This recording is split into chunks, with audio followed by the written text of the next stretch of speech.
speaking about real estate, we have from Zenihub, our keynote speaker, Mr. Wait, I want to get it correctly. There you go. Tokomasa Yamashita. There you go. He's the CEO of Zenihub. He's going to talk about the revolutionizing real estate investing via his own company, which is Zenihub. So, Mr. Tokomasa, please on stage. Hello everyone, it's my great pleasure to have this opportunity to talk to all of you today. My name is Toku. I'm the founder and CEO of Zenihub, which is a blockchain-based real estate investment ecosystem. And so today I'd like to talk to you about how we're trying to revolutionize real estate investing via Zenihub. So let me first begin by introducing our team. I'm Toku, founder and CEO. I'm an electrical engineer by training, and I have many years of experience in finance and real estate investments at Citigroup and PAG, which is a Hong Kong-based investment firm that operates one of the largest real estate private equity funds in Japan. And I was also a management consultant at Deloitte, which is where I developed a strong relationship with some of the large Japanese corporations that we currently work with. And Zunyan, my co-founder and CTO, he is our blockchain expert and the former director of blockchain COE at FPT, which is the largest tech company in Vietnam. And he currently heads a multi-million-dollar DeFi project at Sodatech right now, which is another tech giant in Vietnam. So in countries like Vietnam, where the economy is growing extremely rapidly, there are many high-yielding, attractive real estate investment deals. If you look at the chart below, compare the property yields in Hanoi and Ho Chi Minh, for example, they are amongst the highest in all the major cities in Asia. And since the economy is growing extremely rapidly, there's a lot of potential capital gain that can be expected on top of this. However, it's usually very difficult for retail investors in other countries to access such investment opportunities due to language barriers, not knowing the local regulations, not knowing the right people to be able to source attractive deals, and also typically a large amount of cash is required for these transactions because banks usually don't give out loans for properties that are located in other countries. And in Japan, for example, the typical way in which retail investor would invest in properties in Southeast Asia would be to go through real estate brokers that specialize in Southeast Asian properties. However, even just to buy one condo unit in central Ho Chi Minh, for example, the investor needs to be able to put up at least $200,000 in cash, which not many people are able to do even in a developed country like Japan. And so Zenihub's mission is to make these attractive, high-yielding investment opportunities accessible and affordable for everyone. And in order to make this happen, our immediate objective right now is to raise seed capital in the form of equity. So we're currently looking for seed investors, co-founders who share our vision and would be interested in realizing this vision together with us. And the next steps after that, we're planning to incorporate in Cyprus and set up the legal framework in EU in order to be able to launch our platform. So the Zenihub's platform is a real estate blockchain platform where users from around the world can make fractional investments into properties in emerging economies with just a few clicks. And it's a one-stop solution because we take care of all the sourcing, the vetting, the asset management, the dividend payouts, and also finding an exit for the property. And if the investor wants to cash out before the exit, then they have the option to sell their tokens to other users within the platform. And we source high-yielding deals by going into the target market ourselves to build out a network of relationships and the sourcing mechanism there. In fact, we've already formed a partnership with a prominent developer in Vietnam that will be providing us with exclusive sales rights to one of their upcoming development projects that's going to go on sale, such as this one in the photo in Ha Long Bay. It's a resort development project at a World Heritage Site in Vietnam. And another way in which we source deals is by forming strategic partnerships with other companies and co-developing the content that we make available for investment via Zenihub. For example, we're currently working with a large Japanese company in the energy sector on building a bunch of data centers, decentralized data centers for Web 3.0 based on IPFS that we will make available for investment via Zenihub. And we issue security tokens that represent fractional ownership of these real estate properties. So in this way, unlike the traditional way in which people buy and sell properties, which require a lot of time and paperwork, the transactions are quicker, much simpler, and the costs are a lot lower.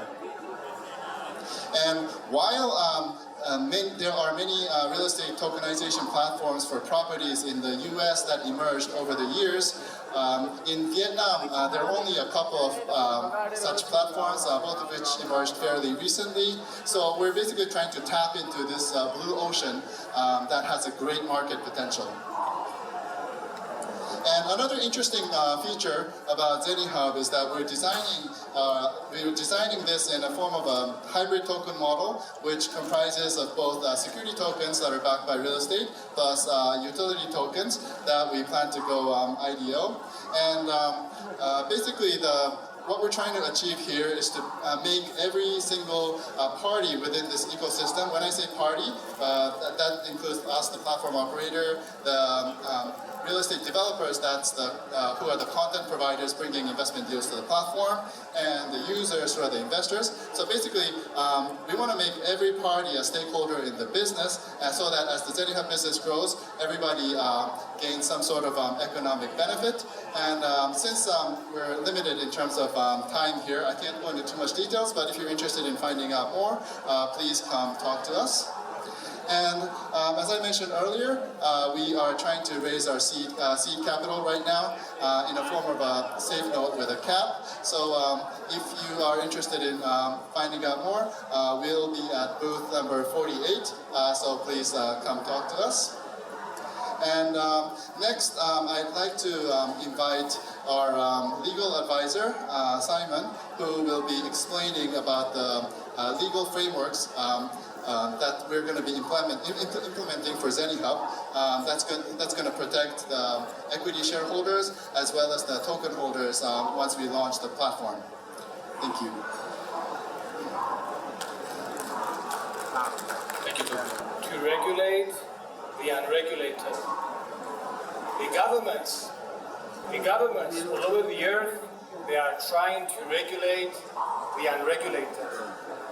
From Europe to Africa, to Asia, to Australia, to America, even to local jurisdictions, they are imposing regulatory framework to regulate the unregulated.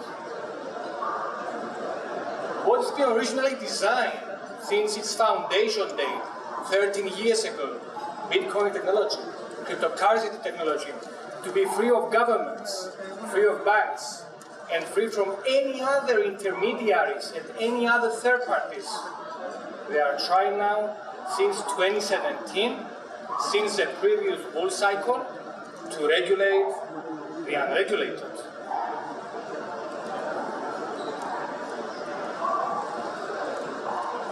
And nowadays, and since 2017, it's been very hard with regulations, especially with cryptocurrency exchanges and new startups. They have to impose regulatory framework. They need to get a license in every jurisdiction. They are targeting investors. Nevertheless, there are still ways to do a project without the requirement of obtaining the necessary security token license. When a case is launching a utility token, when a tokenized project is launching a utility token that is 100% utility, and that token can be utilized within the platform, by the day you sell the token to the token holders, to the token buyers, then you might be exempted from the requirement of obtaining a license. Some licenses you might need is to register your token as a crypto asset service provider, as a virtual asset service provider, as an alternative investment fund, and many other type of licenses. Still, you might be required to obtain the necessary opinion letters to be accepted when you are launching a utility token.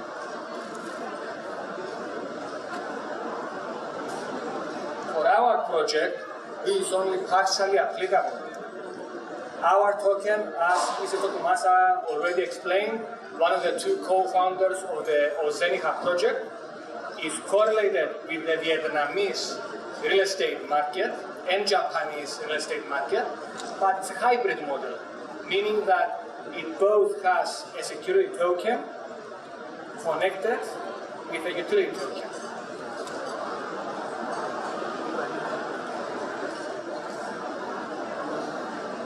For the security token, there are many licenses we will need to obtain. Why? What's the reason?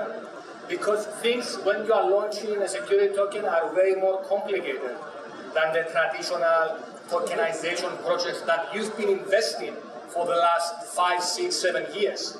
99 of the projects in the market, they are utility tokens, meaning that there is no guarantee to you that you will get a return by investing in one project. This project, Zenihub, belongs in the 1% of the projects in 2022 that will get all the required, all the necessary licenses so that we can target investors through a legal way. Why we need licenses? When we have a security token that is fully regulated, there is a specific license because we guarantee an expectation of return to the investments portfolio of the people buying and investing in a project. Otherwise, if we accept investors through an STO and we do not have the required licenses, the company, the legal person, Zenihub, for example, will certainly get penalized, and not just the company, but also its directors. Therefore, in every single jurisdiction all over the earth that we are targeting investors, we are about to get a license. One type of license, anyway, is required from a legal point of view. Let's just take an example, the European Union. I am based in the European Union, I'm covering the European Union at this current stage. Let's just say we want to be licensed in the EU. One license, we have to get a license as a crypto asset service provider. Number 2, virtual asset service provider. Number 3, alternative investment fund. Number 4, we have to raise the threshold for the prospectus. The same exact thing we need to do in the UAE. The same thing we need to do in Asia, in America, Australia, and all over the world. But this provides many benefits. Why it provides benefits? Because when we have licenses, we have transparency. When we have transparency, we have credibility. And this is what the investors are looking in today's days. They are looking for credibility. They don't want to invest in a project and in tomorrow that project does not exist.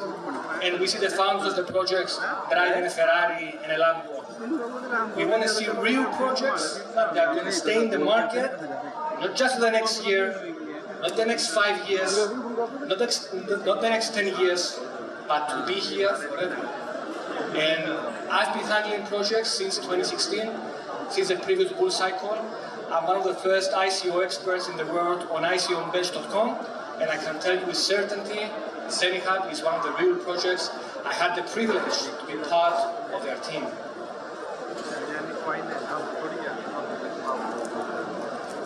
Today, we are not targeting investors who will be buying tokens. Because of the required licenses we need to obtain by all the security and exchange commission bodies all over the world, we are looking and we are targeting investors who will be co-shareholders in the project. They will be part of this project. So if you haven't had the chance to launch your own blockchain and cryptocurrency-related project, this is the opportunity we are presenting today in Dubai in Crypto Expo 2022. We accept only limited a number of investors, from 100,000 euro to 1 million. And you can become co-founders and co-shareholders on the management company, on the Zenihub company. What we have prepared so far, you must be wondering, what have we done so far? Tens of thousands and hundreds of thousands of euro have been allocated for the benefit of this project. The project has started on April 2021. Since then, more than 10 people have been working full-time for the benefit of the project. Our law firm, based in Cyprus, first has initially contacted the clients, Zenihub project in Tetokomasa, back in August 2021. In September, just a month later, we signed the agreement to start the services. As we continued, we saw that it was very difficult to acquire all the licenses and launch the project in a legal way. That's the reason we are here today. We are looking maybe for one investor, maybe two, maybe three. Not many, because we don't want to have many people having an opinion in the project, and then this will not have a smooth delivery for the project. We are only accepting limited number of investors. So if you are interested, come and find us at booth 48, and we are available to see you all from today till Saturday. We'll be in Dubai and we're available for any meetings you might be required. Thank you.